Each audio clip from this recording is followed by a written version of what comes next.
Support for WPR comes from Hooper Corporation, supplying custom construction services to commercial, industrial, and utility customers.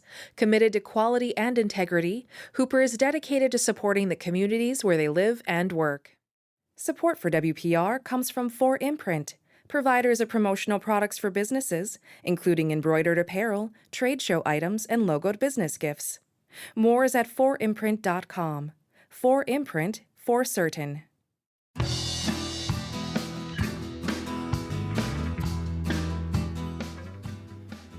I'm Lee Rayburn in for Larry Mueller today. Thank you for joining us on Wisconsin Public Radio. As we just heard from NPR News, President Trump announced yesterday a 25% tariff on new imported cars and car parts beginning next Thursday. In an effort to boost domestic auto production and in the short term making it as important as ever to keep your car running as smoothly as possible and knowing when it's financially feasible to be looking for a new automobile. With that in mind, it's time to talk about vehicle maintenance, and Jim Ward is back with us. He retired as service manager of Smart Motors Toyota a while back. He was with the company for 36 years, and we're going to start by talking with him about what you should do this spring to keep your car in tip-top shape. So, are you having problems with your car? Is it making a funny sound when it starts? Could you replicate that sound for us, please? We'd like to hear from you today. Give us a call at 1-800-642-1234. That's 800-642-1234. Or send an email anytime to talk@wpr.org. That's talk@wpr.org. And Jim, welcome back.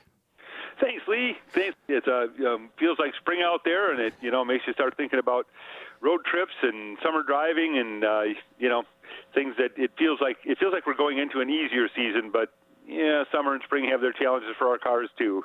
And some of that has to do with the remnants of winter, like the potholes we may be finding on the road this spring, Jim. So let's start there. What happens to your car when you hit a pothole?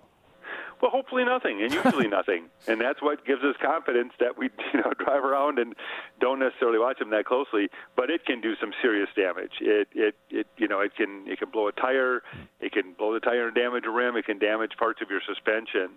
One of the simplest and easiest things you can do to help protect your car, besides watching for potholes and try to avoid them, which is not always possible, it comes down to your tires and proper inflation. Most cars now have tire pressure warning lights, which has been a great boost for tire life and tire safety, but they have about a 7-pound threshold, meaning that your tire can be 7 pounds low on air before that light's going to come on. So that's one of the first things, is to make sure those tires are inflated right. When they are, it's really amazing. We look at a car and think of the tires as traction and helping us with braking, but tires can make a huge difference in your suspension. It is the first line of defense for bumps and things on the road. And if the tires are in good shape and they're properly inflated, then they help your suspension. They absorb a lot of the road shock and help your suspension keep from having to take it all, and help keep the suspension and steering knuckles and linkages from getting more wear than they would if your tires were not inflated properly.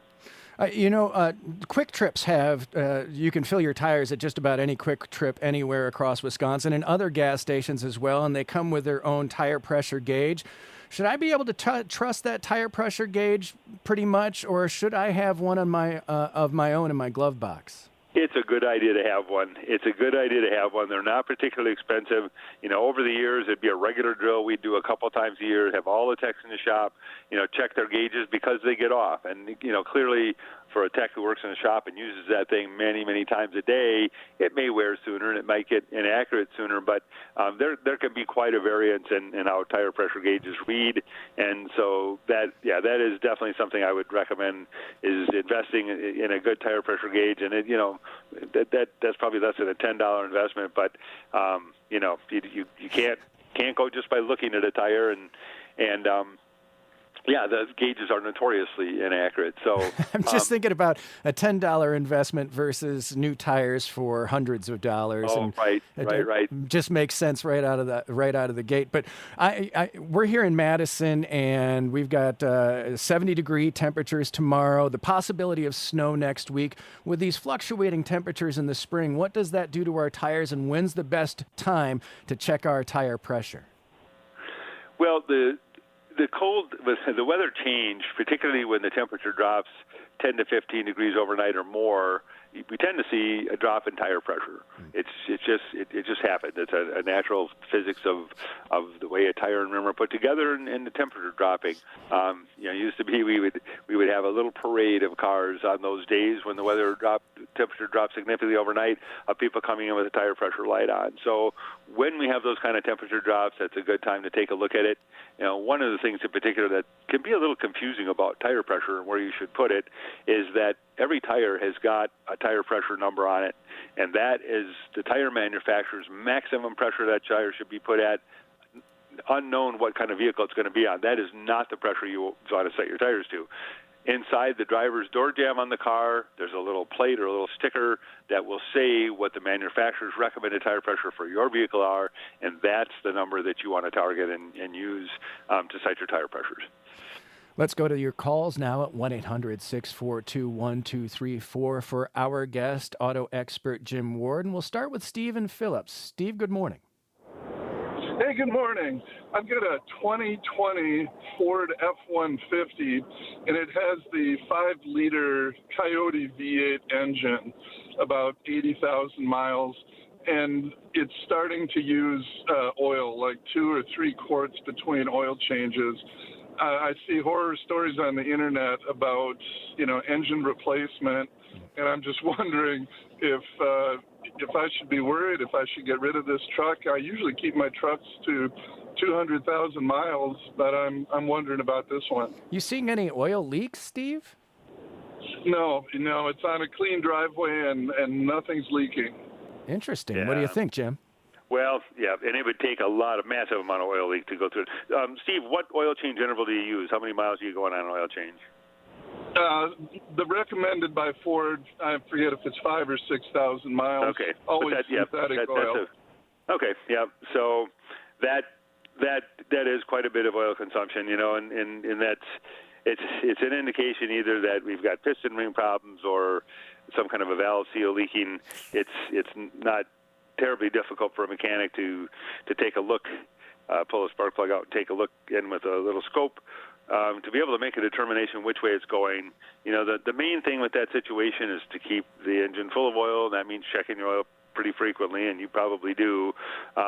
But there's typically not a simple answer to that. And sometimes on some engines have a breather system that allows the crankcase to vent, and there's typically a valve in that system that's supposed to prevent that flow from ever going backwards, because that would be bad.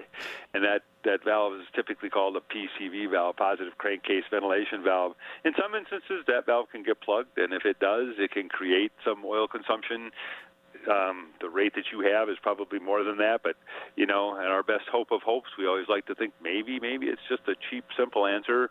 And if it's going to be, if anything's going to help it that's cheap and simple, it's going to be that breather system is plugged up a bit, and that's something that could be checked to see if that's something contributing to the oil consumption. But unfortunately, there is some history with that engine of what you're describing. The main thing in the interim is to the using oil in and of itself can eventually, in long term, lead to some carbon buildup. But the real damage is done if you don't keep on top of it and let the engine oil get low. I mean, so as long as you regularly check that oil level and keep it full, the engine will keep running and will perform okay. But yeah, it's not a good sign. One important thing to note here too is that it does sound like you monitor your oil consumption. You've got a pretty good idea of what rate that it uses. But in the meantime, we have this vehicle, or anyone who has a vehicle with that situation, be aware that in your day-to-day commuting and driving, the oil consumption will be whatever rate you've noticed, X we'll call it. But if you go on a highway trip and suddenly drive all day long, that oil consumption per miles, that quart, how many miles to a quart, can increase quite a bit. In other words, can use more oil on a trip. So, unfortunately, I hate to, just be describing ways to manage oil consumption by putting oil in, but short of what's probably going to end up being a major engine repair, engine replacement, that's the interim thing you can do. But yeah, be aware on a trip, check it probably every time you get gas because it's going to use more oil then. Steve, thanks for the call. Let's go to Christopher in Reedsburg next, who has a follow-up. Good morning, Christopher. Good morning. It's in relation to, again, the individual's issues there with the 5-liter V8 and his F-150. Yeah. I'm aware of what he's talking about. That's definitely a known issue with that engine. My father has a 2019 F-150 himself with that same engine, and it's had that issue going on now for a good year now, I'll say. And he has to keep putting oil into it. He contacted the manufacturer because he was fortunate enough to get it certified, and he's been tracking the consumption, fed it to the information to the dealership, and they will replace the engine, but it is a bit of a process in that he'll have to give the vehicle to the dealership so they can do a proper inspection, certify it to Ford, and then Ford will ship them a new engine to replace the existing one, and he'll be down the vehicle for a month. A month. So, did he decide then that he'd just keep putting oil in it and keep up with it that way? For right now, that is what he's doing until they can get a secondary vehicle in place that can be used, because right now my mother has to use the vehicle for work because she hit a deer back last fall. It was in the same spot, and a similar situation happened 8 years prior, weirdly enough. It's definitely a known issue. Christopher, I really appreciate the follow-up on that. And Jim, I have another question here about another V8 engine.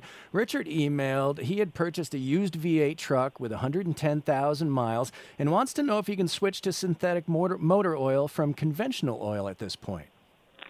It doesn't hurt to switch back and forth between motor oils, having the right weight of oil in it. The manufacturers will have increasingly been switching to synthetic oils. Synthetic oils have a little less drag. If you sell a whole fleet of vehicles as a manufacturer and you use synthetic oil in them, that whole fleet of vehicles will get an incremental increase in fuel economy that allows you, to make and import more of those if they're imported vehicles. And that's one of the main reasons they do it. It isn't going to be a significant difference for one individual in one vehicle. One couple of other things that I would say about this oil consumption issue is Christopher's information is good.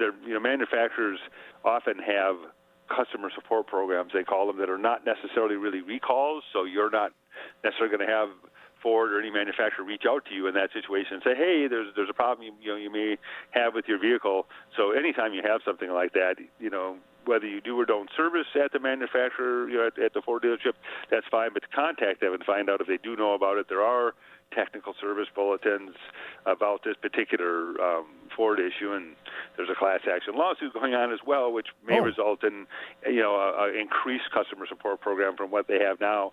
One other note about this too is that you can reduce that oil consumption by switching to a slightly thicker oil weight. So if the oil, I think that engine may require a 10W30 or 5W30. If you switch to 10W40, you may experience a little bit less oil consumption. But the rate that Steve originally described, 2 to 3 quarts in 5,000 miles, that's a lot of oil, and that means you're probably having to add a quart of oil about every 1,500 miles. So it takes some tenacity to stay on top of that. But that's the most critical thing. Just don't let the thing get low on oil, get some kind of damage, which they may then not cover, because that's considered your fault if you let it run out of oil. But it's frustrating when we have vehicles like this. It's not, they say it's not super widespread. It's rare that it happens, but I don't know what your luck. My luck is that I tend to be one of the people that end up with one of those, situations. So, you can switch back and forth between oils. The main thing is to have the right weight of oil, or just one weight heavier than that, and you want to look at what the manufacturer's recommendation is for that, so you stay in that range. Yeah, appreciate the call, Christopher, and thanks for the email, Richard. We're talking to Jim Ward about vehicle maintenance today, and he's answering your questions.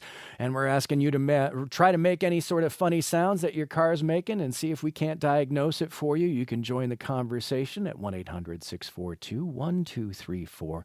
That's 800-642-1234. You can send an email to talk@wpr.org. I'm Lee Rayburn in for Larry today on The Larry Mealer Show here on WPR News. Stay with us at 12:30 today as we talk to a Lake Mills bike shop owner about keeping your bike up to speed and getting it ready to ride through the summer. But right now we're talking vehicle maintenance with our guest Jim Ward, and he's answering your questions at 1-800-642-1234. We were talking about tires a little bit earlier, Jim, and Ron from Independence has a question about tire pressure. Good morning, Ron. Hi. I've got an '07 Toyota Prius, and my tire light is on all the time. I have changed the sensors because they told me I had two bad sensors. Now my sensors are supposed to be working, they say, and my light don't go off. It blinks and blinks, it's like it's supposed to get the information, and then it goes on steady. I haven't really pursued it, but do you have any suggestions? Well, the light is on or blinking because it isn't getting signal from one of those sensors. There are various different things that could go wrong in that system, but in my experience, it is almost always a sensor itself. If I understood right, you replaced two of them. In my experience, I've in doing those replacements, you can get the original manufacturer's sensor, or you can get generic aftermarket sensors.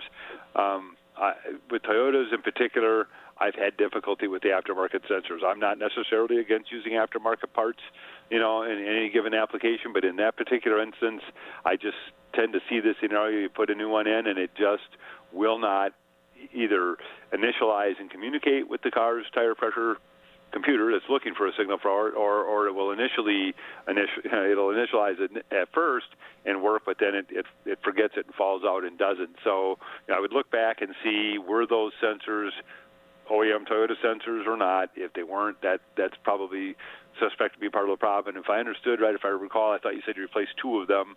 That leaves two more, and for some reason, they when I see them start to go on a car, they typically go out fairly close to each other. So if you replace two, it's possible it's the other two. But the dealer or repair shop can connect a diagnostic piece of equipment to the car and tell which of them is not sending a signal in, and then target that one. You don't have to just randomly replace them all, so they can diagnose which one it is to get to the bottom of it. And I would, in this particular repair instance, I would recommend going with the original Toyota sensors. Hey Jim, how do cars gauge the tire pressure? Do they know that they're all up to the same pressure, or do they know that they're adequately at pressure? How do they gauge that?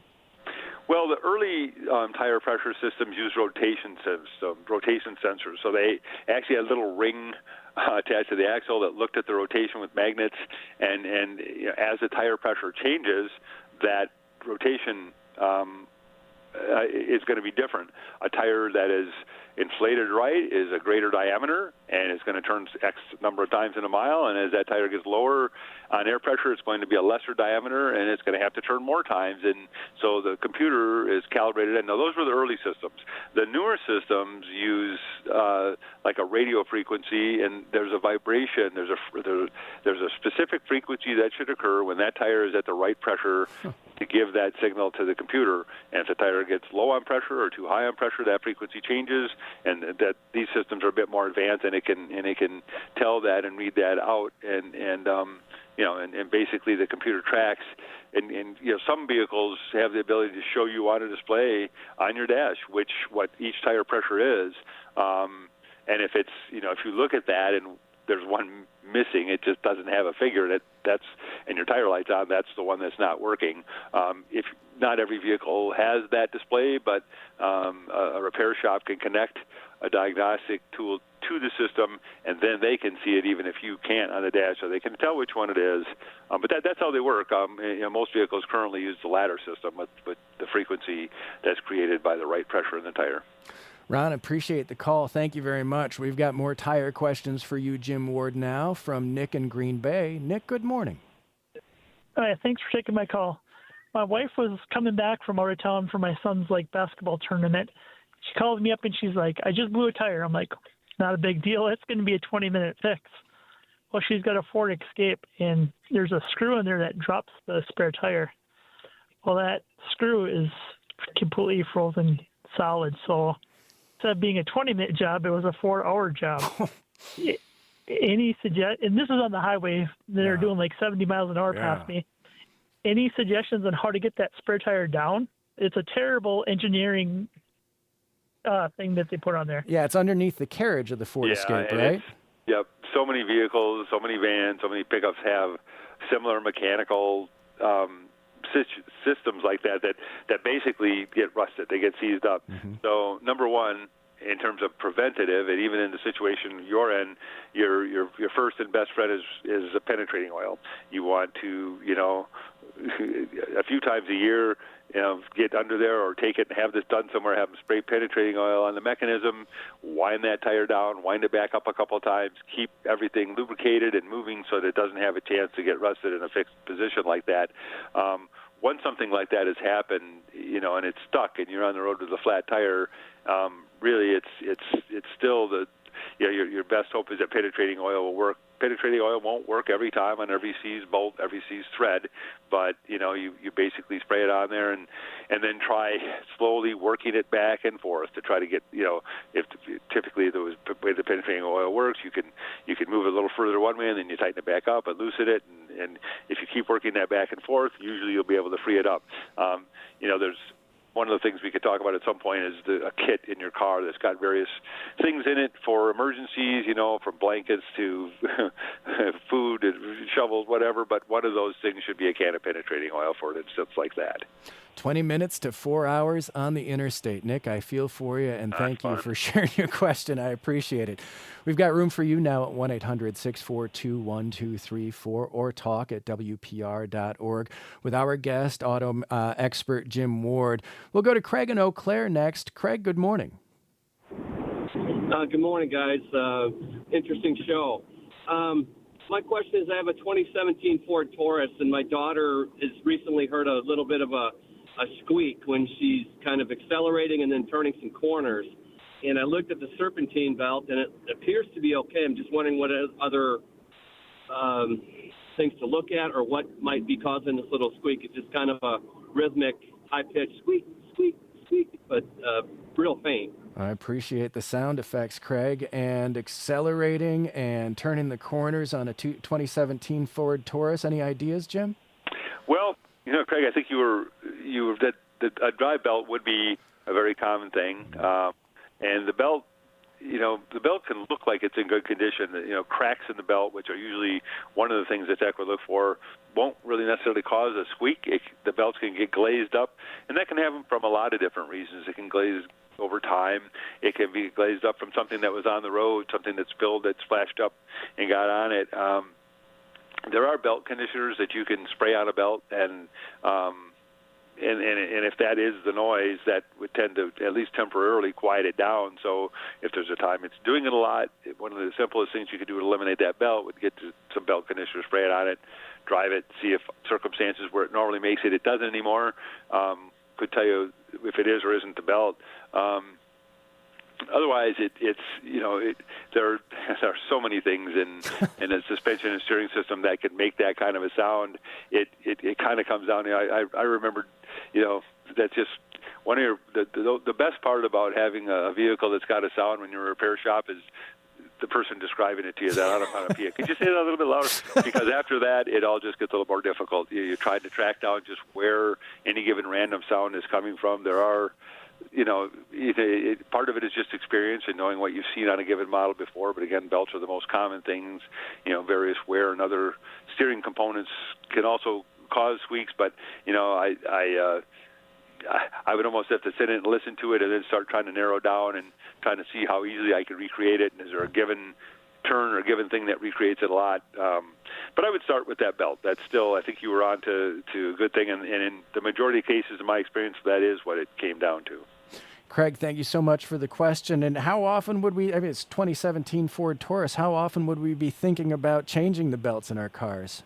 Well, belts and hoses are a thing that don't have an interval. They're not like fluids and other things where, at so many miles or so many months or years that they should be replaced. They're the kind of thing that should be monitored. They should be inspected at least twice a year to take a look and see if they have excess cracking, if it looks like they're excessively glazed or getting too loose for any given reason.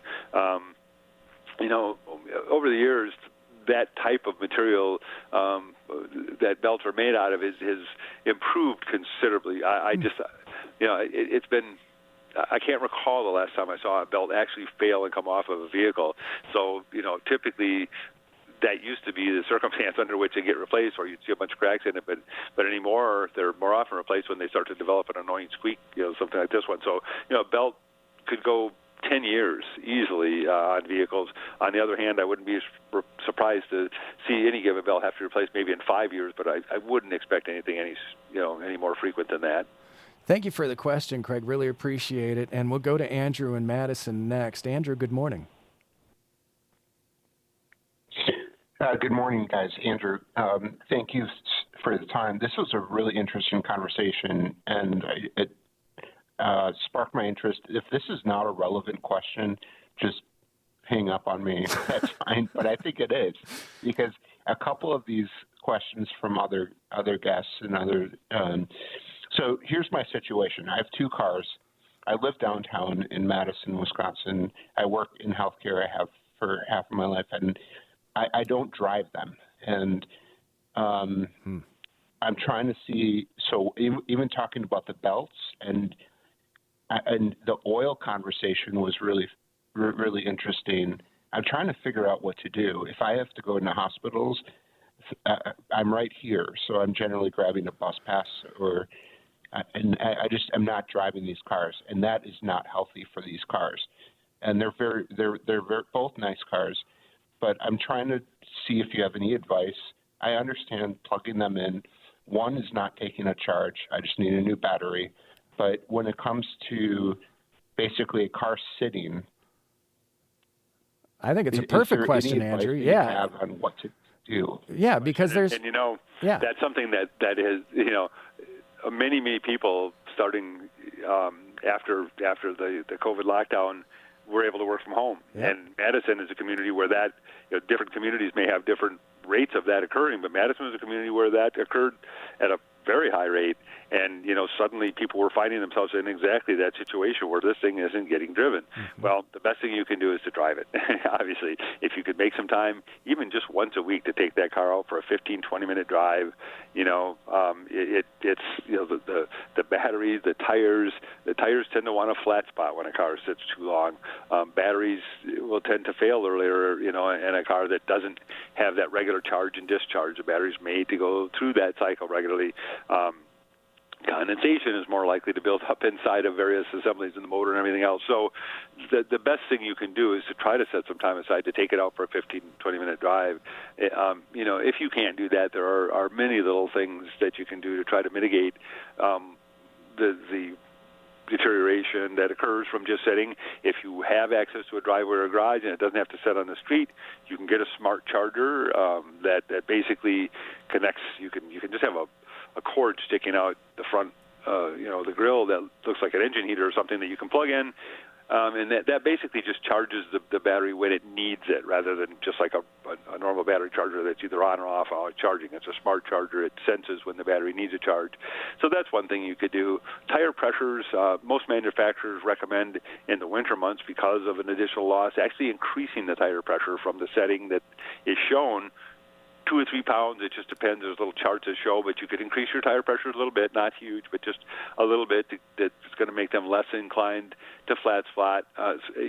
Keeping your fuel tank full is going to keep it from being as likely to get condensation in the tank and in the fuel system that would add water and can cause other problems on its own. But with all of, and you could do a little research on your own too to find out what all you could do to mitigate it. But still, the best thing you can do is carve out 15, 20 minutes a week to go drive that car. Jim, doesn't matter what kind of drive you take, just around town. Should you get it on the interstate? You want to get it up to highway speed. you want to get up to highway speed. You don't want to hit the brakes so hard you lock them up, but you want to create a little friction to get the oxidation off the brake rotors, and get it out, long enough, 15, 20 minutes, and some highway driving to be able to warm those tires up so that any kind of flat spots that were starting to form get worked out. You want to drive it that long so that the fluids all get heated up enough to try to burn out condensation that may be trapped in any given systems, and to allow lubrication to go completely or through the systems. But Andrew was absolutely right. The worst thing for a car is to just sit. There's a lot of little mitigating things you can do, but none of them will be as effective as carving out some time to drive it occasionally. Andrew, it was a perfect question, and I'm sure very helpful to many, so thank you so much for being a part of the show today. We'll go to Bill in Wausau next. Bill, good morning. Good morning. Thanks for the call. My problem is different from the other guys. I'm retired. I have 2 Priuses, and I live about 15 miles out of town. So anytime I have the car, it's running, for a long time and warms up. But I don't put on many miles. And what I've been doing lately is changing the oil once a year in the fall. And I have it totally checked over it. Well, you're kind of cutting out, but I think we get the gist. 2 Priuses with low mileage. And what's the best maintenance for these cars that get a lot of work but don't have a lot of miles, Jim? Well, that's not necessarily a bad thing if they're driven regularly. If your drives aren't at least 15, 20 miles, I would recommend, again, similar to Andrew, taking them out and driving them a little longer occasionally to get them all warmed up. The oil change, we didn't really get how many miles you do drive in a year, but it sounds like the mileage is low enough that you're changing it once a year is likely to still be within the manufacturer's recommended interval. But what I would encourage you to do is really be on top of checking that oil. If you're going to go that long, if you're going to go a year, you want to make sure, A, that you don't have some oil consumption that may be beginning, and that's a long time to go, if you don't check oil in between. So you want to get in the habit of checking the oil level on it just to make sure that the oil level is good, and you want to make sure that the oil looks right, that you don't open, that you don't see like a white foam or anything on that dipstick. I don't. That's not common, but if a car is going to go, I like cars to be looked at and have a maintenance inspection twice a year. They really should, twice a year, and it doesn't necessarily have to be an oil change every time. But if that's not being done every time, whether you do your own maintenance or have someone else do it, I would at least have the car looked at every 6 months, or look at it yourself every 6 months if you do your own maintenance to look systems over. And every one of those, again, does not have to be an oil change. That oil change once a year may be fine if you're checking the oil level and just taking a look that the oil looks okay on that dipstick. At least, I would do that every couple months at least to look at the oil. So, yeah, that should take care of it. Jim Ward, our guest, answering your automotive questions today at 1-800-642-1234. And Bill, we thank you for the call. I'm thinking about Priuses and how they have the gauge for your battery right there on the console, and you can see that. And I'm wondering about battery maintenance when it comes to combustion engines, hybrids, electrics, and when you know it's time to replace them and when you should be getting them checked, Jim. Sure. Well, what you're seeing on your Prius is reflecting what's going on with your hybrid battery. But that Prius also has a 12-volt battery like any other conventional car, and that is not something that you're seeing on that gauge. You're just seeing the hybrid battery. And the hybrid battery doesn't have regular maintenance other than your driving the car is what helps maintain that. The computer that runs it does everything that needs to be done. So the battery, the 12-volt battery in a Prius, just like any other car, is something that, again, when testing is, when a basic maintenance inspection is done a couple of times a year, one of the things that should be done is that battery should be tested. And one of the great things about modern battery testers is they have the ability to test potential. So that means that you don't have to wait until click, click, click, or no click, and nothing happens. The shop can tell you this battery is, it's not imminently going to fail this week, but it is on its last legs and something you should think about replacing. So that's something that should be done twice a year, and that's really how you stay on top of the 12-volt batteries. Most cars have maintenance-free batteries anymore. If you do your own maintenance and you have an older car, you may have a battery that still has cells that can have distilled water added to them, and you need to check those. But that's far more rare. That's not typical. Thank you for that. And let's go to Gary in Milwaukee next, who has a tough choice to make. Good morning, Gary. Good morning. So I have a question. It's not really maintenance, but I have a 2006 Nissan Frontier that is almost flawless. It's got 175,000 miles on it. It requires nothing but routine maintenance. I do have one question I didn't mention to the person who answered the phone about the headlights. But the real question that I asked for, that I wanted to ask when I called in, I now have the opportunity to get a brand new truck. And I'm wondering if Jim can offer the logic I should use to justify getting rid of this 2006 truck, which frankly only gets about 16 miles to the gallon. Yeah, but it sounds like you love it. I do love the truck.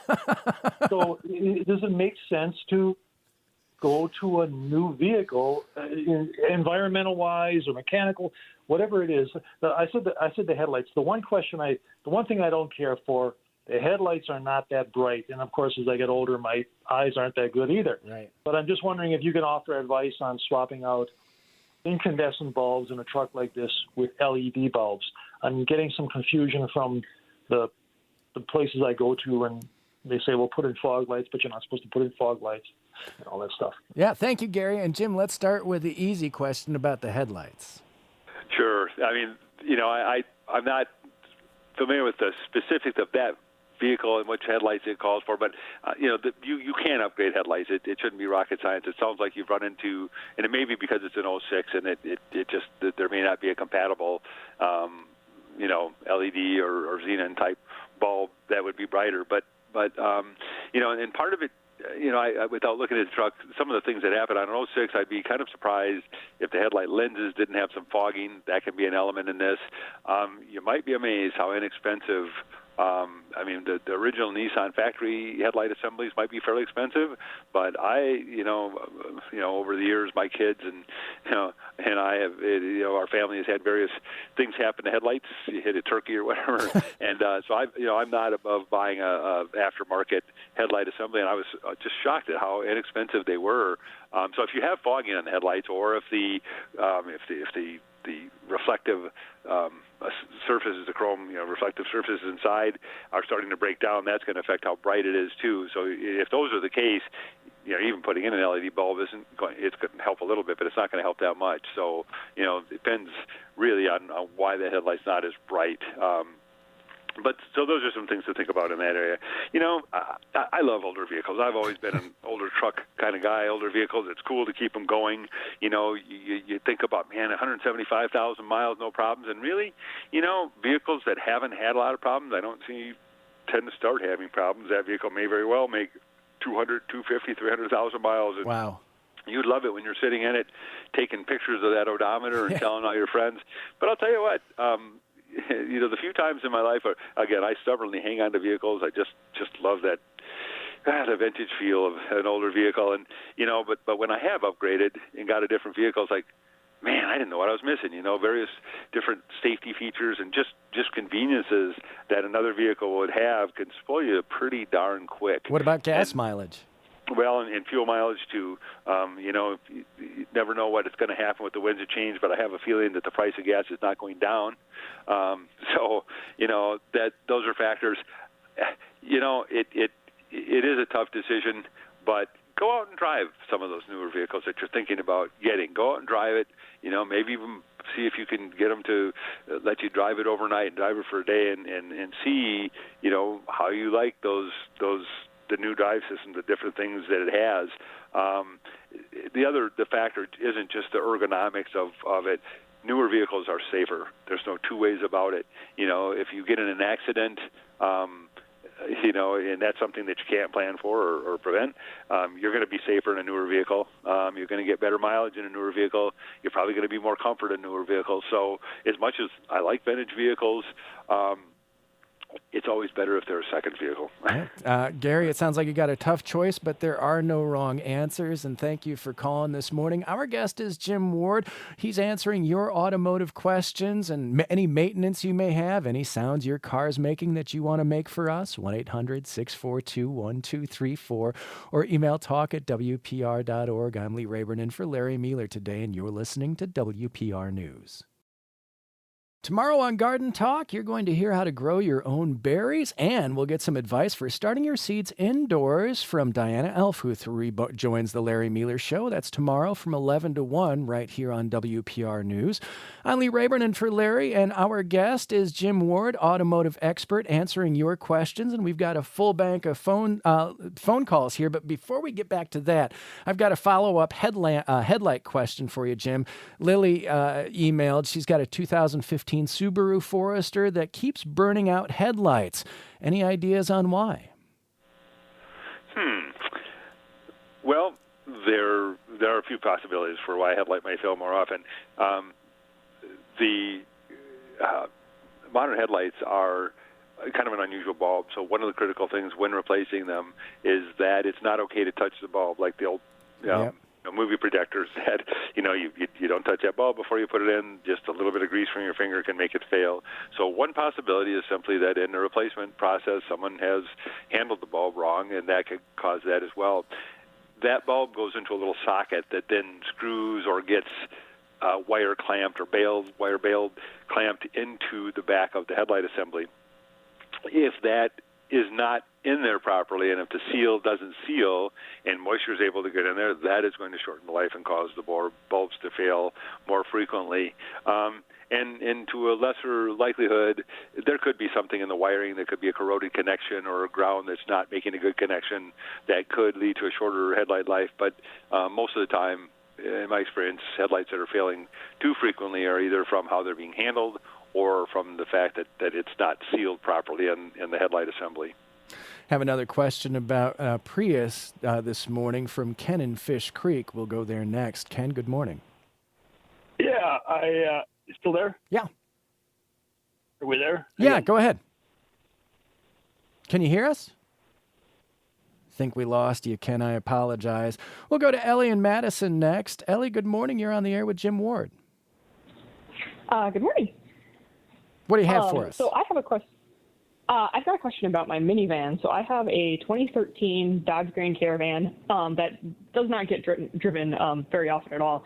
I had it in recently for service. It got an oil change and tire rotation. And then it sat in my driveway for like 3 weeks. Then when I went to start it up this past weekend, it had a check engine light on. So I went and got the code read, and it said it was a evap fuel vapor leak, and it said it was a very low leak. I'm just wondering if that has to do with it sitting for a while, and if it's something that might go away as I drive the van more, or if it's something I need to address right now. An evap fuel vapor leak, Jim. Yeah. So what this is about is the fuel tank's a sealed fuel tank, and it's not supposed to let any of those vapors out. So the most common way that they get out is the gas cap's not tightened properly. When you get fuel, you're supposed to turn the gas cap till it clicks, and you should not put fuel. And when you are fueling the vehicle up, you should not add fuel after it clicks off when it's full. You don't want to top it off. That excess fuel can get into that vent system and cause some issues. But the vast majority of the time, a minor leak, a code that indicates a minor leak like that, is often just the gas cap's not tight enough. Now, sometimes the top of that fuel filler neck that the gas cap screws onto can get a little bit of corrosion on it, and that can make it difficult for the seal to seal.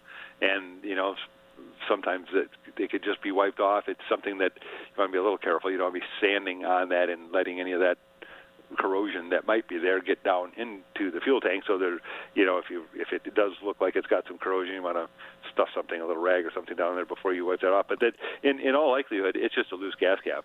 And one of the things to keep in mind, if that is true and it's just a loose gas cap, and you tighten the gas cap up, don't expect to start it and see the light off, because the diagnostic system uses what they call a two-trip logic. It wants to see that problem's okay on 2 trips before it shuts the light back off.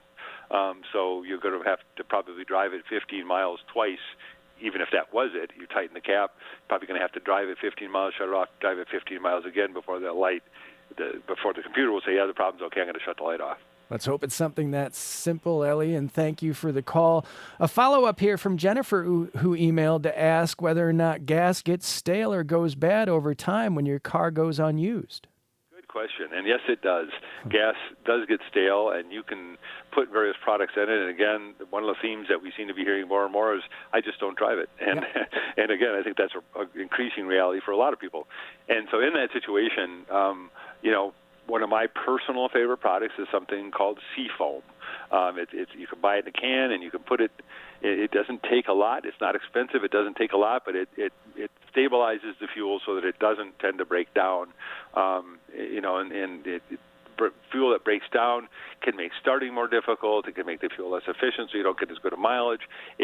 As it breaks down, it turns into some gums and resins that can plug up various things in the fuel system. So, if you don't drive a lot and that fuel's got to sit in there a long time, a month or two, you definitely want to look at something like that. There's another product called Stable. Seafoam's another one. There's a few of them out there that are just made to stabilize fuel like that, and that. In that situation where you don't drive a lot, that's definitely something to consider. Well, here, Andrew in Madison just emailed to ask what you think about Seafoam versus Stable in your gas tank. And Andrew also points out octane does not last, so how do you get that old gas out of your car? Drive it, burn it, get it out of there. You can, typically if you have a fuel problem, you're better off if you have a half a tank to add. Assuming you're not having problems, you're just worried about being old, just add new gas as quickly as you can. A half a tank of additional new gas is going to cut the problem in half, for example. Okay. And even if the gas is old, putting some Seafoam in there or any other fuel stabilizer product will help. Again, Stable versus Seafoam.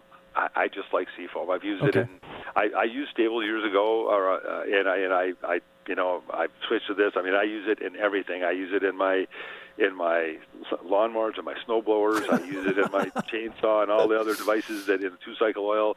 It's a great product, and it can not only stabilize your fuel, but it can help clean out your fuel system a little bit too. Seafoam everywhere for our guest Jim Ward. We go to Janet next, who's in the UP. Good morning, Janet. Good morning.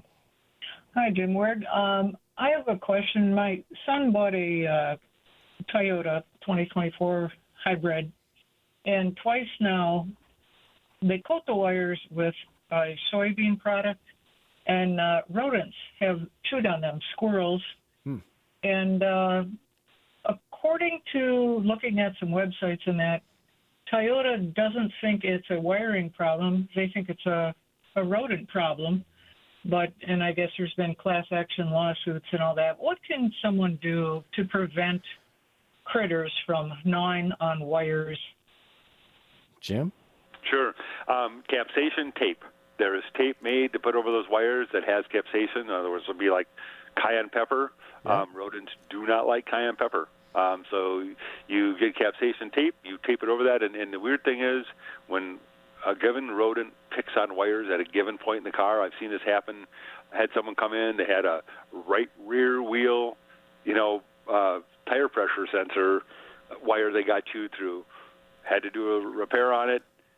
Come back 2 weeks later, that exact same point, the same critter obviously came back. So if you don't do something like the capsaicin tape, they're going to come right back to that same place because that was good. Toyota insists that it's not soybean that their wire insulation is made out of, but it's something that was supposed to be more environmentally friendly than the old plastics that were used on them, and something that would last longer.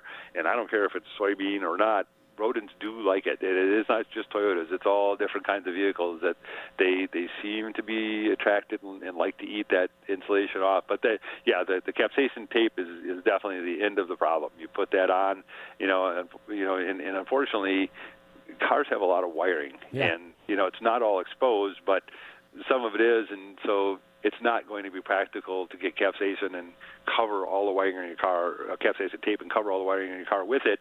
But once you've had a problem, putting it in that place could be enough because the rodent that in question is probably going to come back to that same point, and once he gets a mouthful of capsaicin, he's probably going to say, cars are probably not a good place to eat.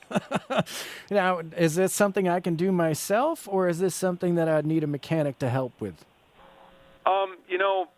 people's abilities vary. I never want to tell somebody you can't do something yourself and you have to go pay to have it done, because you can Google things. Man, I'll tell you, I've done so many things I never thought I could do. I considered doing my own appendectomy, but I drew the line there. But you can Google so many things and figure out how to do them. So don't underrate yourself on what you think you might be able to do.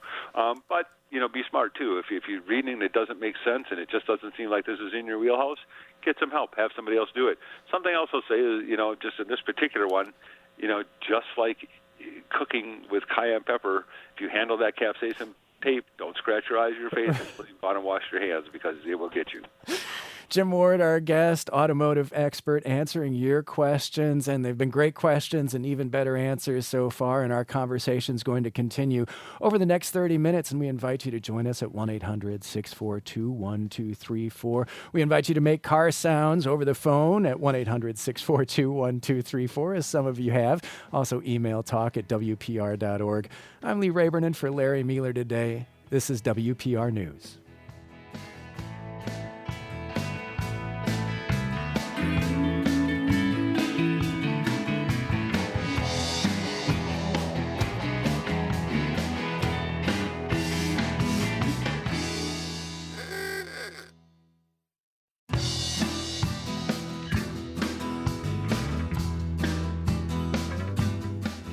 I'm Lee Rayburn, in for Larry Mueller today. It's the Larry Mueller Show. I asked Larry yesterday what his first car was. It was a 1960s Mercury Comet, a model they don't make anymore. My first car was a 1970s Toyota Corona, not Corolla, Corona before the beer.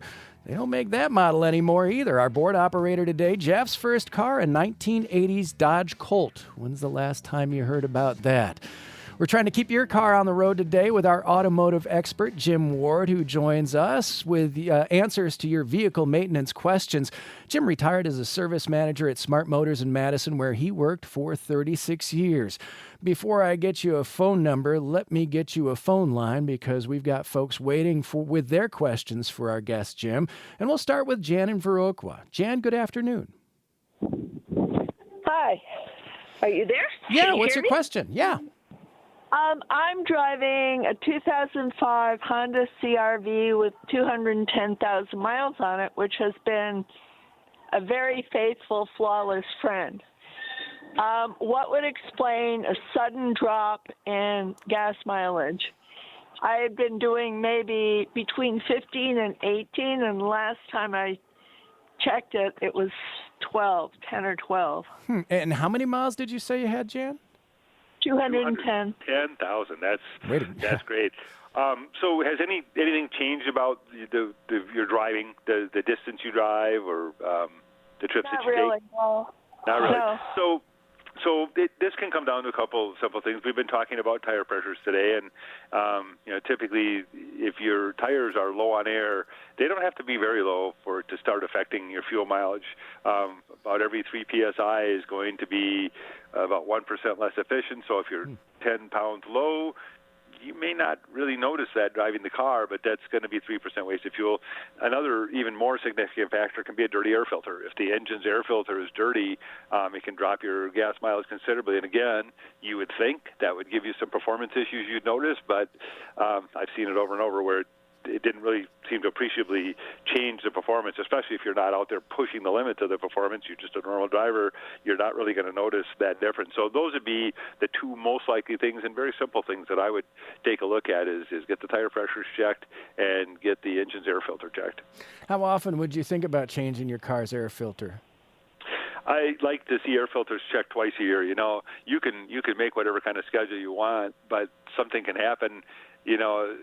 I can give you the analogy of my house. We have a schedule that I change my furnace filter on. Well, I've been doing a little remodeling and cutting up a floor and replacing it, and of course that creates a whole lot of sawdust in the house. And taking a look at that furnace filter and thinking, boy, I replaced it that long ago. But of course, because of the conditions I created, it got dirty quicker.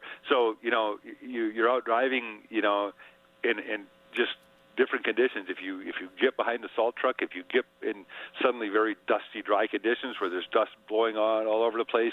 I remember one time driving along the Mississippi River and having this cloud of mayflies working its way up toward the road, and getting so thick, that I was wondering if my engine was going to quit running. Little incidents like that can take a clean air filter to a dirty air filter a very brief time. So it should be checked at least twice a year. But if you found yourself driving through a dust storm, check it right afterwards and make sure that didn't take it out. A couple things for you to check, Jan, and thank you for the call. We'll go to John in La Crosse next. John, good afternoon.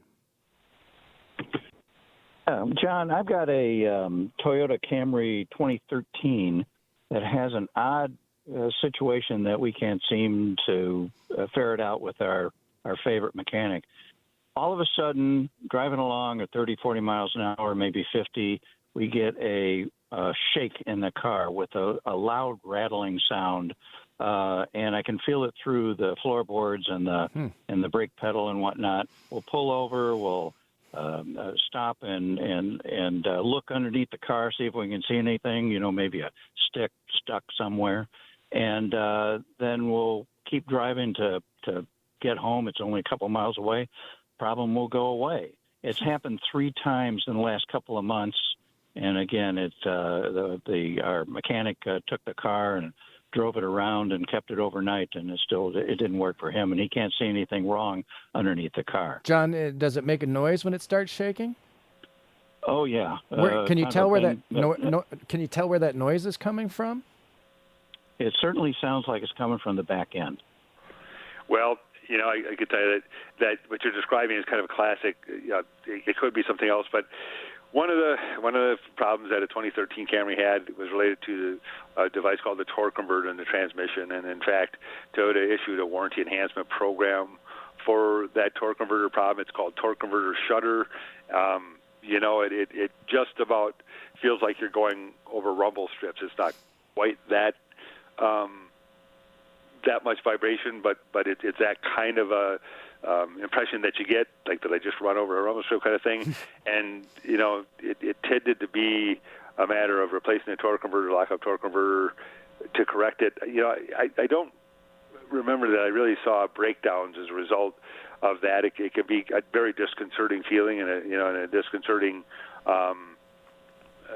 thing to happen, and on some of the vehicles too, it wasn't really even a matter of replacing the torque converter. It was a matter of a software update and how the transmission's computer operated the transmission. And you drive a vehicle like that, and if you could see what gear you're in, you'd be amazed sometimes that in town at 25 miles an hour, if you're not under much load, it's up in 5th gear, and you think you'd never drive a manual transmission and be in that situation. But that can create a situation where you have more torque converter shudder. So that's certainly what this sounds like. And I don't know that the warranty enhancement would still cover this on a vehicle that age, but I would contact a Toyota dealer and find out what more specifics. I can't tell you off the top of my head how long that warranty extension went for, but I think that is what you're experiencing. You're describing the classic symptom of it. Thank you for the answer. Good luck with the car, John. We'll go to Heather in Fall Creek next. Heather, good afternoon. Hi, thank you for taking my call. I was wondering, I was recently in a fleet vehicle shuttle to Minneapolis that had like 500,000 miles, going strong, and I was just thinking, wow, that's incredible. Is that something I can expect from my 2016 Subaru if I maintain it well? How many miles does your 2016 Subaru have, Heather? 230,000. Oh, almost halfway there, Jim. Yeah, those are both impressive numbers. Well, one of the keys to that is maintenance. One of the things that you'll find about fleet vehicles is that the maintenance gets done, on schedule, like an alarm is set, and they always get maintenance. So if you maintain your vehicle, specifically that regularly, right according to the manufacturer's schedule, maybe even a little bit more aggressive, you're going to get better mileage and better life out of the vehicle than you would otherwise. 230,000 miles out of out of your Subaru is great. It is. I would be surprised to get 500,000 miles out of most any vehicle. Once you get over 300,000 miles, you are in, thin air, essentially, and anything can really happen to a vehicle when it gets up into that mileage range. So I would not expect to get that out of any vehicle that most of us are driving to get 500,000 miles, but it happens. It does happen. People do get that kind of mileage out of it, but it's not something I would bet on or expect to happen. Thank you for the call, Heather, and good luck with the Subaru. Let's see how far it can go. We'll take John in Madison next. John, you're on the air with Jim Ward. Hey, hi there. Thanks for the call. What do you have for us? Well, I have a fun vehicle. It's a short bed GMC pickup, 2011, so it's modern. It had a little six-cylinder, but I put in a crate motor, 500 cubic inches from Chevy Performance.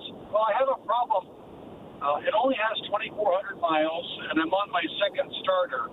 It's a Hitachi, the mini starter, staggered, and it seems like it will grind on the flex plates. And then one time they actually replaced the flex plate. Is it an alignment issue? Does my mechanic know what he's doing? I can't do the work. Well, this is over my head, but you've got a new motor, you've got a short bed 2011 GMC truck, you've had problems with your starter and your flex plate. How do you all lay this out for a mechanic, Jim?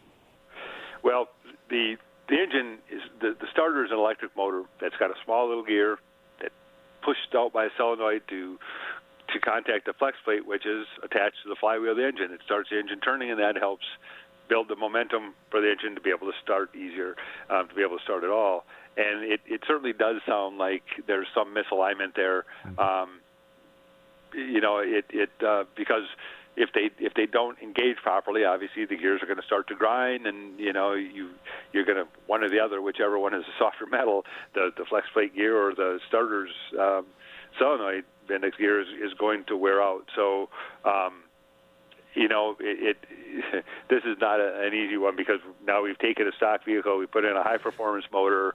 I'm guessing that starter came with that high-performance motor. You're certainly not likely using the starter that was on the previous motor. I don't think that would even be possible. So, I unfortunately, I don't have a simple answer for you other than that I agree with your hunch that it isn't aligned properly or something is coming loose.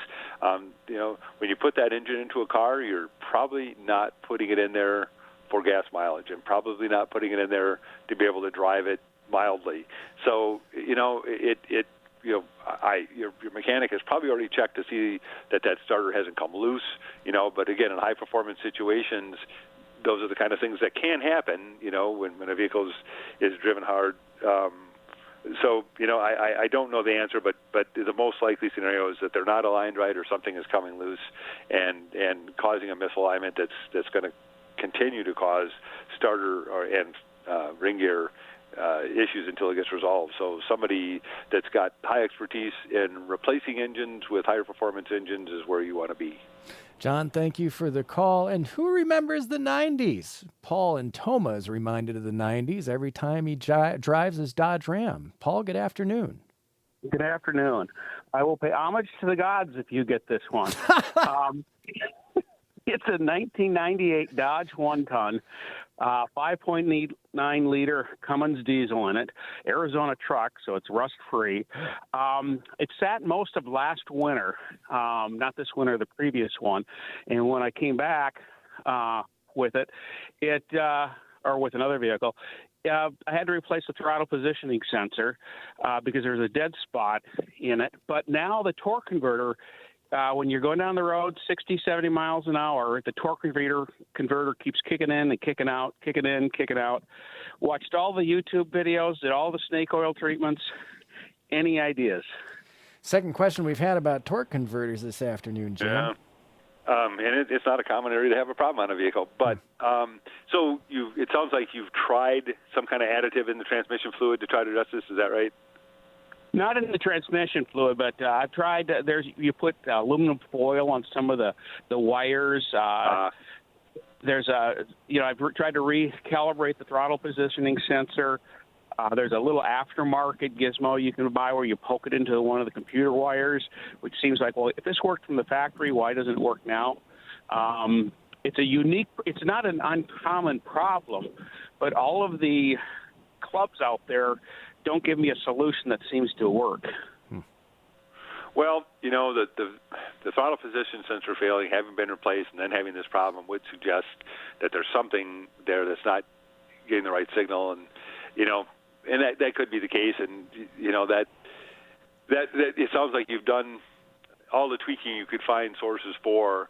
One of the other things that can cause that, though, is an improper transmission fluid level.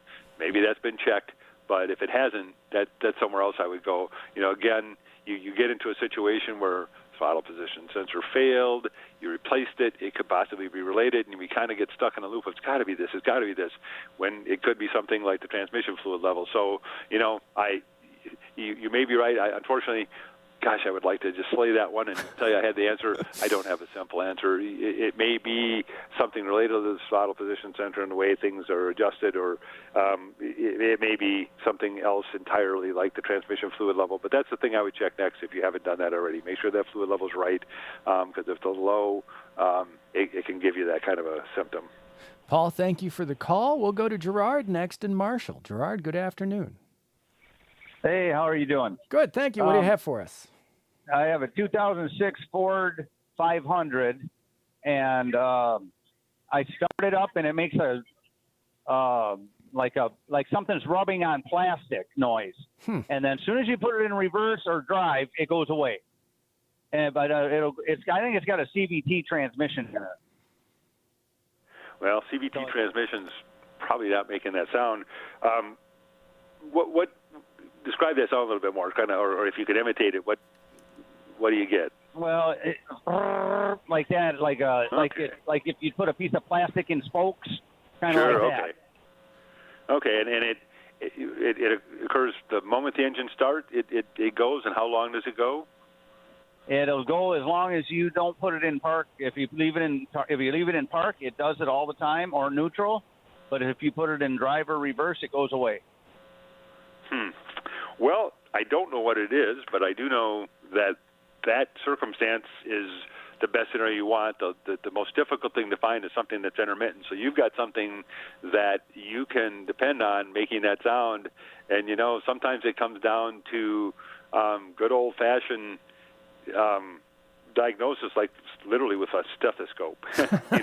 They make stethoscopes. They got a little rod that you can start putting on different things and narrow down. In fact, they even make these devices that you can put little alligator clamps on various devices and drive down the road. But in this case, the ideal thing is that it'll do it just sitting there as long as you haven't put it in gear. So, I don't know what that is, Gerard, but I do know that it's going to be one of the easier ones to diagnose because of the fact that it will do it consistently. It doesn't do it intermittently, and that's what I would be doing, is taking out my handy-dandy mechanical stethoscope and putting it here and putting it there while it's making the noise to narrow down where I think it's coming from. Yeah, so it sounds like you'd be able to isolate where the problem is, and that would be the road to fixing it. Thank you for the call, Gerard, and we'll go to Trent in Wausau next. Trent, good afternoon. Good afternoon. I've got a 2005 Ford Freestar that drives fine most of the time. When you get on the highway, it starts to have a shimmy or shake to it around like 55 to 65. If you're going over 70, it calms down and doesn't have that shake to it. Any ideas? And where do you feel that shake? How do you sense it? Through the steering wheel, through your seat? Yep. Well, it's a classic description of a tire balance problem. Tires are a tire that you put on a wheel is never perfectly round and perfectly symmetrical. So there's a machine called a tire balancer that spins it up and has a little computer that calculates and tells you if you put a quarter of an ounce weight right here on this rim, it's going to counterbalance the quarter ounce that the other side of the tire is off. And when a tire is out of balance, it'll cause a shake like that, and it will be a very specific speed range shake. It won't do it below that. It won't do it above that. It does it in this range. Wheel bearings, other things can cause a similar shake, but the vast majority of the time, that's going to be a tire balance issue. Thank you for the call, Trent, and we'll go to Marcia in Door County next, who's got a comment about the Subaru. Marcia, good afternoon. Good afternoon. Yeah, I just wanted to wish the woman who wants her Subaru to go 500,000 miles. I had a 2006 that went 315,000 miles, and actually the engine and everything ran quite well, but the body fell apart. Well, that is a marathon, but it does bring us to what we can do to protect the body of our car while we've been looking at the transmission and the suspension. What about the exterior, Jim? Well, you know, we live in a harsh climate for cars here. It's amazing to go southwest in this country and see those cars from the 90s that we remember. They still have them driving down there because they don't have salt, and salt is very hard on the car. So, throughout the winter months, you know, when you have to drive in those conditions, you want to, as quickly as you can afterwards, go get an under wash, get the car clean, get that stuff off of the car as quickly as you can. And in this time of year, it's time to start looking at interior and exterior care. We could go on and on about what all you could do in terms of protectants and waxes and things like that. But the simplest thing you can do is to regularly wash that car through the winter months and get the salt off of it to prevent that kind of damage from starting to occur, because it's a lot easier to prevent than it is to correct once it's occurred. Yeah, so what I'm happens? going to be all about prevention. What happens when you do see signs of rust? Is there anything you can do? Well, get it addressed as quickly as possible, because they say rust never sleeps, and that's true. It once it starts, it's going to be progressive, like some kind of a disease, and so the earlier you get on top of it, the earlier you get it corrected, the less you're going to have to worry about it. So if you see a little spot, don't leave it go. Get something done. Get it corrected, coated, and repaired, so that it doesn't continue to spread and cause problems from one part of the car to another, to another, to another. Got a follow-up here for Lily, who kept having her headlights go out, burning out. Joan from Hayward emailed us. She said, in addition to incorrect handling of headlight bulbs, she says Subaru did have a problem with headlights. Joan's 2010 Outback kept blowing out lights. About 14, she says. After complaining to the corporate offices, Joan received a headlight warranty card, which noted coverage of Outbacks and Foresters. So there may be a follow-up there for you, Lily, if you're interested in following through. And earlier, Jim, you'd also mentioned the importance of keeping a car kit. And as we've gone through the questions over the last 90 minutes of these cars, I can't help notice how old these cars are that people are working hard to try to keep on the road, including my own. So what kind of car kit do you need out there? What should be in it to keep your car going for as long as possible? Well, the kind of emergency kit isn't necessarily what's going to keep your car going. It's what you're going to need, when the unlikely happens, some kind of a breakdown. So, the first things that you want to think about in that kit are things that keep you safe. Some kind of a lighter flare that so you can be seen in a situation. Something extra clothes and warm clothes and blankets for wintertime. Some food. It's not always practical to keep water in a car, because it can freeze in the wintertime, but you can't keep water in containers that can freeze and can get thawed out. But then for the car itself, penetrating oil, I've got that on the list. Penetrating oil, your tire pressure gauge, and this is the kind of thing I could go off the top of my head. You can look up lists of good things to keep, but to keep in the car. But really that it's a matter of preparedness. Think ahead and think about what you may need in any given situation. And these are not real complicated things. You don't need a full toolkit. You're not likely to fix your car yourself. So it's more, what are you going to do to keep yourself safe and to keep your car able to be seen if you do have a breakdown? I think about that situation of somebody thinking they're going to be sitting along the interstate for 20 minutes, changing a tire, and it turns into 4 hours. That you're probably going to wish you had some flares or some kind of system to alert drivers further down the road that you're sitting there. Those are some things that wouldn't seem like they're very important, become very important when a situation like that comes up and you're in a very dicey situation along an interstate. So yeah, I would. Off the top of my head, I'm just not going to be able to give you a list of everything I would put into that kit, but that is something that you can pretty easily look up and put a kit together of those kind of things. It is kind of amazing how vehicles do and can last a long time. And really, preventative maintenance and just a little planning ahead can make just a world of difference. And whether that vehicle is going to get you 200,000, 300,000 miles, and whether it's going to be prone to cause problems that are going to put you in a dangerous situation, whether it's a breakdown or just some performance issue that can put you up in a compromised situation. So plan ahead, preventative maintenance. Look at that car, have it looked at, or look at it yourself twice a year.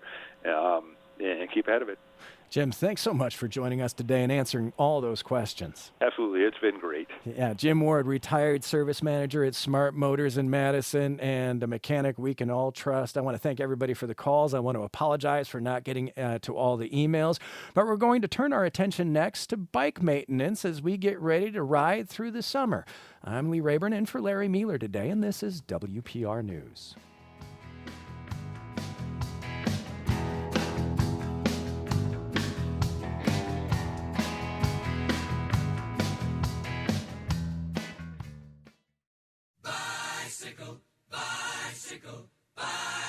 I want to ride my bicycle, bicycle, bicycle. Lee Rayburn in for Larry Mueller today on WPR News. And we turn our attention now to bike maintenance and getting your bike ready for the season, perhaps pulling it out of the mothballs like I am. For those who bike all year round, I am impressed and wonder how you keep from sliding sometimes, but it is amazing to see. And you probably have some questions about bike maintenance as well. And if you haven't thought of that before, then how well is your bike performing for you? You can join our conversation with your questions at 1-800-642-1234. That's 800-642-1234. Or email talk@wpr.org. Our bike expert is Andy Quandt. He's back again, and he is the owner of Gibbs Bike Shop in Lake Mills. You can also subscribe to his Bike Farmer channel on YouTube. And Andy, welcome back to the Larry Mueller Show. Oh, thank you very much for having me. Now, the first thing I think of when pulling my bike out for the season after being tucked away all winter are the tires. And so let's just start there. What am I looking at for my tires this spring as I get it ready to roll? Well, I get this a lot at the shop.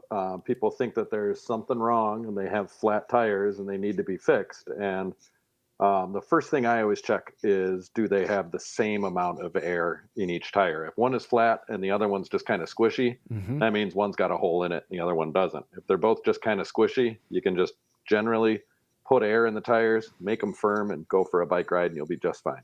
Squishy is good news for this guy, but what else is happening to my bike as it winters all season in the basement? Yeah, so generally speaking, if your basement's dry, that's a good thing. Bicycles do not like to sit for a very long time.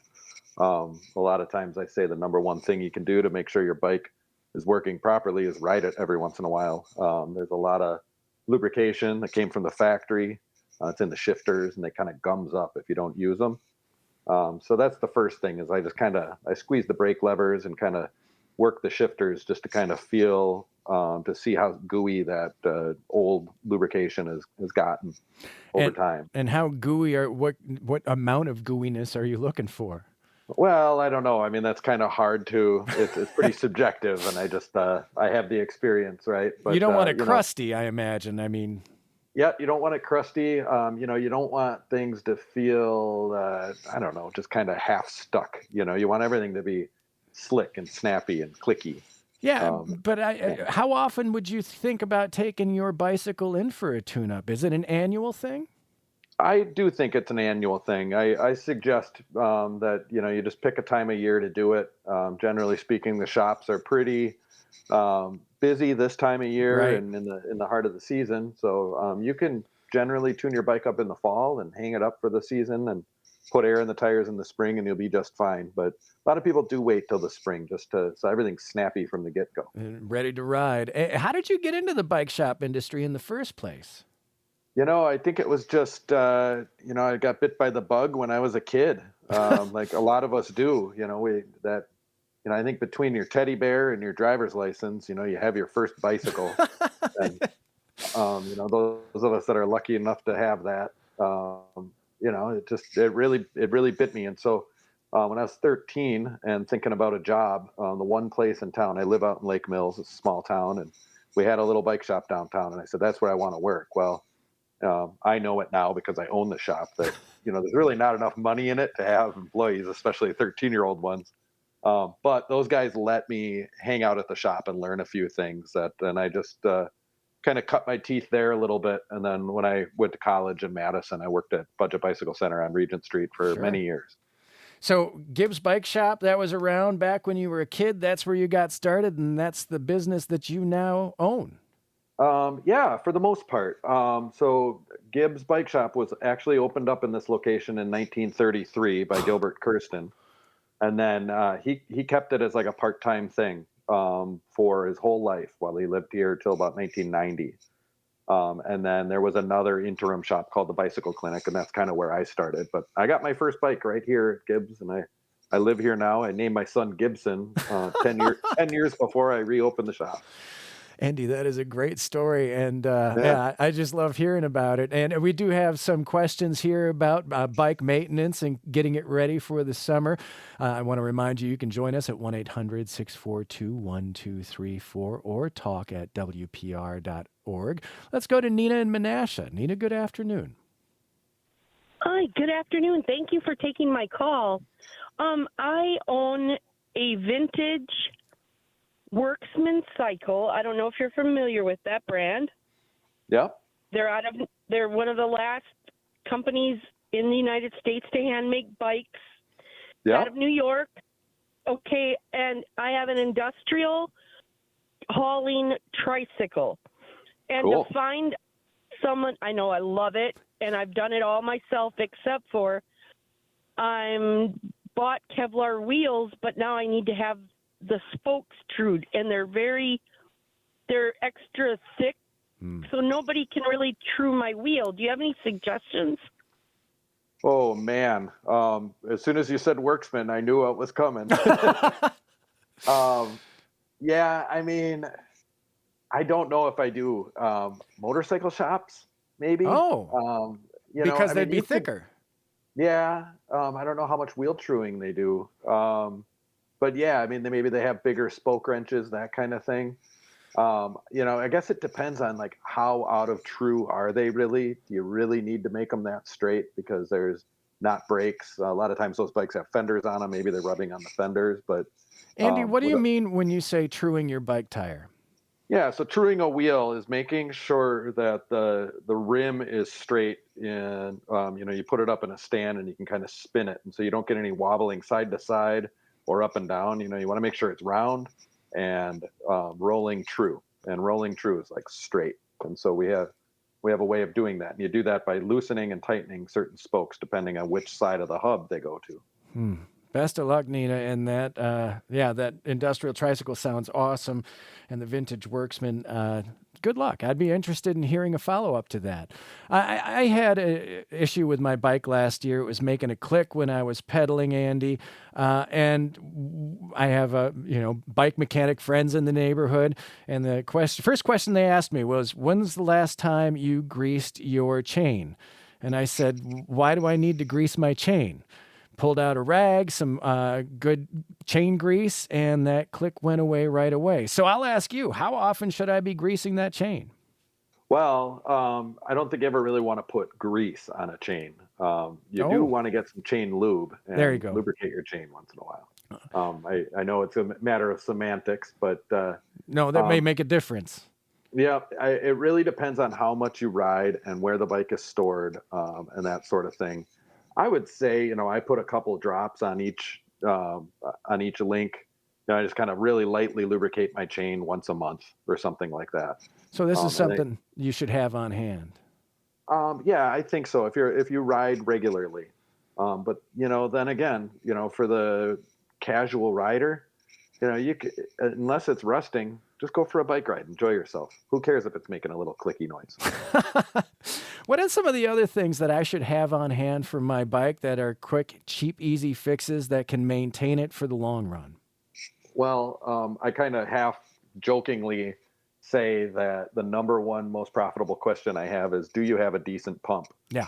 Because most people don't. They have some sort of inflation device, but not a decent bike shop quality pump. But bike tires lose air a lot faster than car tires, and you always want to make sure that you at least have a firm tire. Once you get a little more experience and know exactly what tire pressures you like, then you can dial it in. But I think a good pump and keeping your air pressure dialed in is good. A little bit of lube is always a good idea to have on hand. But like I said before, I think the number one thing you can do is just ride your bike regularly. And a lot of times when you think something's off on your bike, it's not a big deal. You can just swing by the bike shop and they might be able to just tweak it out. Now, of course, they might find a million other things that they could do and suggest you get a tune-up, but it's probably time for a tune-up anyway. Andy Quandt, our guest, owner of Gibbs Bike Shop in Lake Mills, answering your bicycle questions at 1-800-642-1234. Or maybe you could help answer a few of our previous questions that you've heard, like Ben in Madison, who has a follow-up for Nina here. Ben, good afternoon. Hi.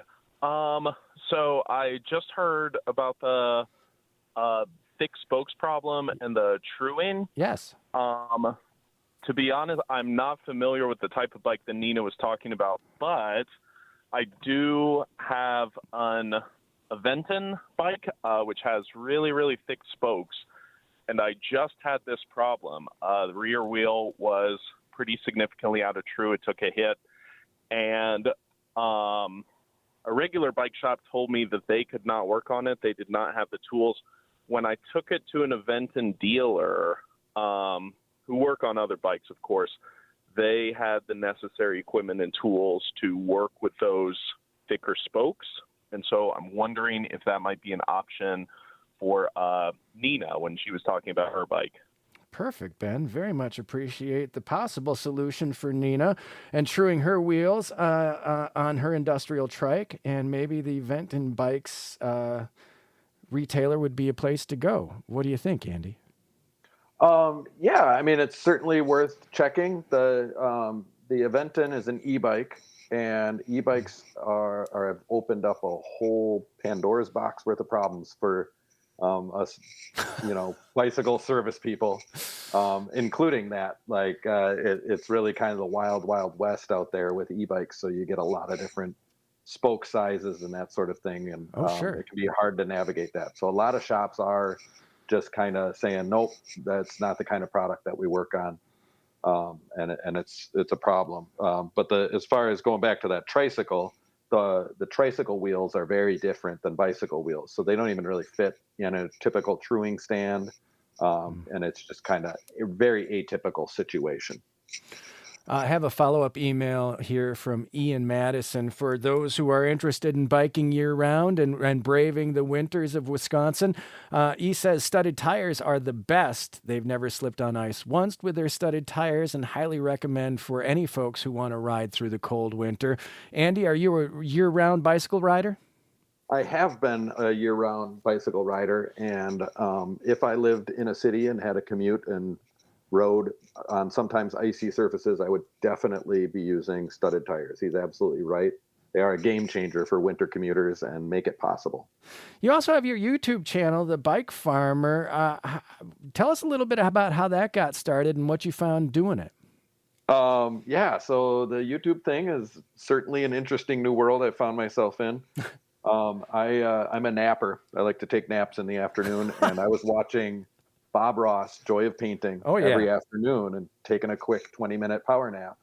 And one day it just dawned on me that the way he paints his paintings and does each episode is exactly the same method I use. Well, not exactly, but similar method to how I tune up bicycles. It's pretty much the same story with every bike. I do the same things with every once in a while something may pop up. And I was like, I wonder if I could make episodes like this of fixing bicycles like he does paintings and put them on YouTube.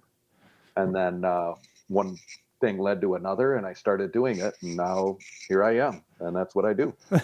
The Bob Ross of bike mechanics on YouTube. Yeah. That's just perfect. Andy Quandt, our guest, he's the owner of Gibbs Bike Shop in Lake Mills, and as you heard, he also posts weekly on his Bike Farmer channel on YouTube, and he's answering your questions about bike maintenance and other bicycle questions you may have at 1-800-642-1234. That's 800-642-1234, or send us an email, talk@wpr.org. I'm Lee Rayburn in for Larry Mueller, and this is WPR News. Join the Larry Mueller Show again tomorrow from 11 to 1 for Garden Talk. We'll find out how to grow the tastiest berries, and we'll get some advice on starting our seed growth indoors before we move them out for the season with our guest, Diana Alfuth. That's tomorrow on Garden Talk from 11 to 1 right here on WPR News. Right now, our guest is Andy Quandt, owner of Gibbs Bike Shop in Lake Mills, answering your questions at 1-800-642-1234 or send us an email, talk@wpr.org. And Andy, you mentioned electric bikes, and I want to get your take on them and when you think they are a good option or perhaps even a better option than the old analog bikes. Yeah, so I have an interesting-ish relationship with e-bikes. I think they're a really great option for people that want to ride bicycles for fun and don't want to have to work very hard because they kind of literally ride themselves. You just have to get on them. And I think that's wonderful. However, it's has, as a service provider, there's a lot of problems with them. There's not a lot of standardization with the parts between the brands. A lot of the brands are just these kind of fly-by-night Chinese brands that pop up and then they disappear. So it's kind of buyer beware, but I'm definitely not anti e-bike. I think they're a great form of transportation and recreation and solve that problem of bikes can be too hard to ride for many people. I kind of love them that way. But one of the things I love about bikes is in many ways you're able to fix them yourself, and there's maintenance and mechanics of electric bikes make that even feasible. Yeah, I mean, there are plenty of people out there that can fix them themselves, and it's just most people can't. Most people aren't do-it-yourselfers, and you know, I've always said that bike shops or cycling stores are really service businesses with a retail arm, and it seems like a lot of e-bikes are being sold on the retail level, either through the internet or other ways that there's no real service support, and it's becoming a big problem. So In my world, at least. Yeah, what happens to somebody with an e-bike that can't find a service for it? Yeah, I mean, there are people around that are doing it, and if they've figured out how to make money doing it, I'm really happy they have, because I haven't figured it out yet. How do you go about diagnosing a problem with a bike? Like mine last year with a little click to it, if it's got a weird sound or riding funny, where do you begin to figure out what the problem is? Man, well, for me, it's pretty easy. I know bikes pretty well. I've touched a lot of them. I've fixed a lot of them. I've seen almost everything there is to be seen. Sometimes I do get stumped, but I can usually figure it out throwing it up in the stand. I know what to look for. If I can't figure it out in the stand, I can take it for a ride. Sometimes I do get stumped, but and I try to explain it to people like, go for a ride and try a few different things and listen to feedback from the machine and see if you can kind of narrow down where the problem's actually coming from. I want you to settle a long-standing dispute for us about the proper seat height for a bicycle, Andy. Where should that fit? Well, how I've always been taught, and I'm kind of a guidelines over rules type of guy, is when you're sitting on the saddle and at the bottom of your pedal stroke, you just want a slight bend to your knee. And that's wildly uncomfortable for many people because you're very, very, on most bikes, you'd be very, very tippy-toe if you're still on the saddle. And so that can be a problem for some people with balance and that sort of deal. But that's the proper way if you don't want to get tight ligaments or hamstrings. Yeah. So it would feel like maybe you're a little too tall. I think, it's a little too high. Following that guideline, a lot of people, I just sold a bike this morning to a 13-year-old, and he was on a bike that was too small for him, like most 13-year-olds are. And when I put him on a bike that actually fit him with the seat on, it was really uncomfortable for him to not be flat-footed on that seat. Yeah. And I kind of had to explain, you can get off the bike by standing in front of the saddle, and, there's certain things you can do but that's the proper way to do it.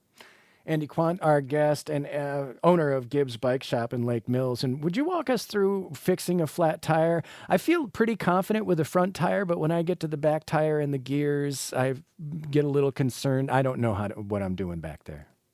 Yeah. So, the back tire is a little bit more complicated because you have to navigate the gears and the chain and the derailleur and all of that. if you put the bike in the highest gear in the back, which is the smallest cog, it certainly helps get that axle in and out of the frame. But first thing you need to do is kind of disconnect your brakes so you can get that tire through the brakes, and then loosen up your rear wheel and pop it out. There's the wheel, and then there's a tube inside the tire. And when we have a flat tire, we actually have a flat tube. The tire is just a casing around that tube, and you can patch the tube. It's kind of an old school way of doing it. Some people still do, or you can just replace it, which is what most shops do because it's a lot faster, more cost effective, because the labor of patching is a little bit more than the cost of a tube. Yeah. But I was wondering whether or not it's worthwhile carrying a spare tube with you when you go biking. It's only worthwhile if you know how to fix a flat on the road side, which not a lot of people do. Would require having a pump on hand and some tools as well, I would suppose. Right. You need to have a tire lever and a tube and the knowledge and some air, and to get yourself home or to get yourself somewhere where you can get a ride or something like that. Like I tell people, I don't really care about getting flat tires because it's no big deal for me to do that on the side of the road. But if it is a big deal, you should go home and practice. Find that YouTube video that shows you how to do it that you relate to, and then just do it 10 times. You'll figure it out. And, it's not rocket surgery. I figured it out. Andy, what's the difference between good brakes and bad brakes on a bike? Oh, well, how much time do you got? I like my brakes to be snappy and firm, much like in a car, but not too grippy. And so, a lot of times there's mechanical limitations on what we can do as far as brake adjustments go. But, a lot of bikes these days are being built with disc brakes. There's the general consensus that they're superior in every way. There's a lot of old school mechanical kind of guys like me that disagree with that think that rim brakes are just fine for most use cases. Yeah, thank you. The disc brakes are great. They perform very well, and when they're set up, they are better. But they're a little more finicky and can be harder to set up and a little bit, I don't know. There's a trade-off a lot of the time with brakes. Sure. What would you tell somebody who would want to pursue a career in bike servicing and have a bike shop of their own someday, like you went from 13 to today with? Oh man. What's the old Willie Nelson song? Don't let your babies grow up to be cowboys. Oh, wow. Is that your advice as a Willie Nelson song? Nice. I tell parents all the time when they bring their kids in and they get a bike, and I'm like, if they end up working at a bike shop when they're 40, don't blame me. I know a lot of people that have worked at bike shops, Andy, including you. It's the best job. Yeah. It's the best job on the planet. People love it. And it's great. It just doesn't pay very well. You hardly ever get benefits. I mean, it's a whole thing. Like, there's a lot of grumpy bike shop employees because it's just the best place to work. It always is. The people are very interesting. It's a wonderful activity. It's kind of a cool sport. You get a lot of characters. That's all the reasons I love it so much. And you get to fix things, right? I mean, the nice part is you're fixing things for people every day. Yeah, I mean, for me, it's all I ever wanted to do. I've had a few real jobs in my life, and the whole time I just wanted to be fixing bikes. So I think most people would consider business owner as a real job. Yeah, I mean, I don't know, self-employment. I always think like most self-employment people, it's like, you don't want to have a real job, so you become self-employed. I'm super grateful, and it's never lost on me how lucky I am to have figured this out and cracked the code to be able to do this. It's a labor of love, and I'm doing well with it. So I think that's great. Yeah, it is amazing. And so I'm going to be pulling my bike out of the basement here probably over this weekend, maybe tomorrow with the nice weather in Madison. But if I pull it out and it is all, if it's not what it used to be, at what point do I start thinking about a new bike, Andy? That's a great question.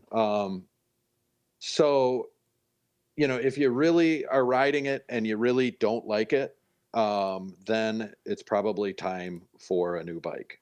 If you think it's just mechanical problems, I would say take it to your local bike shop, have them put it up in the stand and let you know everything that they see and write up service for it.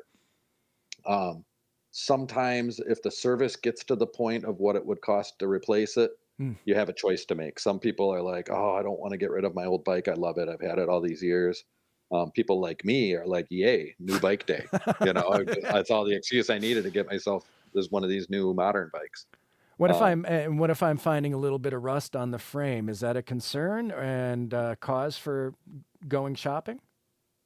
Surface rust doesn't bother me a whole lot. Okay. If things are really rusty and things are in really bad shape, then yeah, new bike time. And, just think about, are you just using this to ride around the block and, a very, casual, leisurely rider? Or is this something that you want to be part of your life? If it's going to be something you want to do on a regular basis, go treat yourself. Get yourself a nice bike. Get yourself the right one. And I think any bike shop can help you figure that out. Andy, thank you so much for joining us today. All right. Thank you for having me. Andy Quant's the owner of Gibbs Bike Shop in Lake Mills, and you can subscribe to his Bike Farmer channel on YouTube. I'm Lee Rayburn in for Larry today, and thank you for joining us. It's a work of a full team. Our producers are Clara Neipert and Joel Patinaud. Our technical director is Jeff Robbins. Our executive producer is Jill Nadeau. And stay tuned for more here on WPR News, and join us again tomorrow for Garden Talk from 11 to 1.